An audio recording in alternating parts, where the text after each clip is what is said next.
रूस और यूक्रेन के बीच पिछले 4 से अधिक साल से युद्ध चल रहा है। दोनों के बीच तल्खियां जो हैं वो काफ़ी ज़्यादा खराब देखने को मिल रही थी।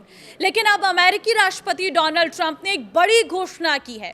उन्होंने कहा है कि रूस और यूक्रेन के बीच अब युद्ध विराम होने जा रहा है। नमस्कार, मैं हूं आपके साथ ममता तिवारी और आप देख रहे हैं न्यूज़ 18 का डिजिटल प्लेटफॉर्म।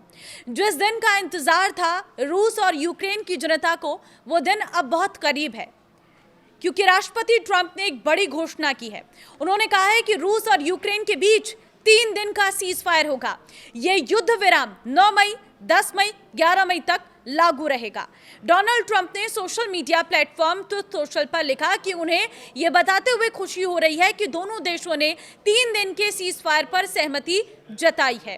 ट्रंप ने बताया कि रूस में यह समय विक्ट्री डे के जश्न का है, वहीं यूक्रेन भी दूसरे विश्व युद्ध का एक अहम हिस्सा रहा है, इसलिए यह समय दोनों देशों के लिए महत्वपूर्ण माना जा रहा है।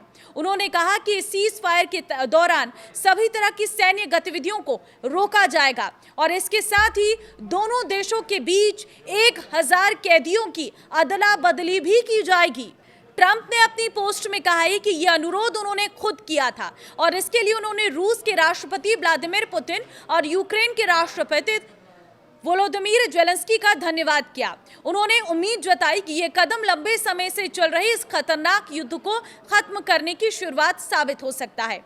ट्रंप ने कहा कि दूसरे विश्व युद्ध के बाद यह सबसे बड़ा संघर्ष माना जा रहा है और इसे खत्म करने के लिए बातचीत लगातार जारी है। उन्होंने अपनी पोस्ट के अंत में कहा कि शांति की दिशा में कोशिशें हर दिन आगे बढ़ रही हैं और दुनिया इस युद्ध के अंत की ओर करीब पहुंच रही है।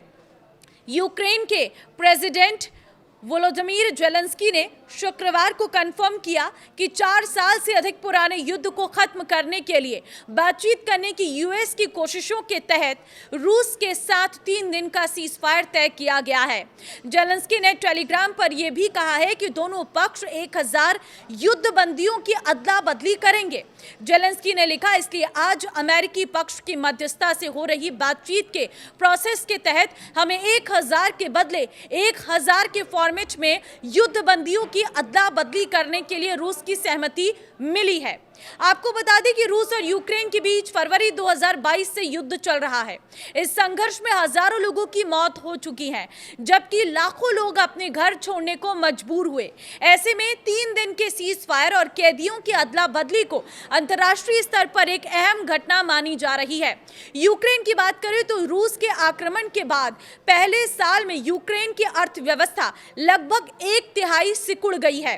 हालांकि बाद में कुछ सुधार हुआ, लेकिन सरकार अब भी अपने दैनिक खर्चों के लिए अंतर्राष्ट्रीय मुद्रा कोष और अन्य विदेशी ऋणदाताओं पर निर्भर है। वहीं दूसरी तरफ रूस की अर्थव्यवस्था ने शुरुआती दौर में भारी सैन्य खर्च जीडीपी का लगभग 9% के सहारे मजबूती दिखाई, लेकिन पिछले साल वृद्धि दर घटकर 1% रह गई। तेल और गैस से होने वाली आय पश्चिमी प्रतिबंधों और यूक्रेनी हमलों के कारण 5 साल के निचले स्तर पर पहुंच गई है।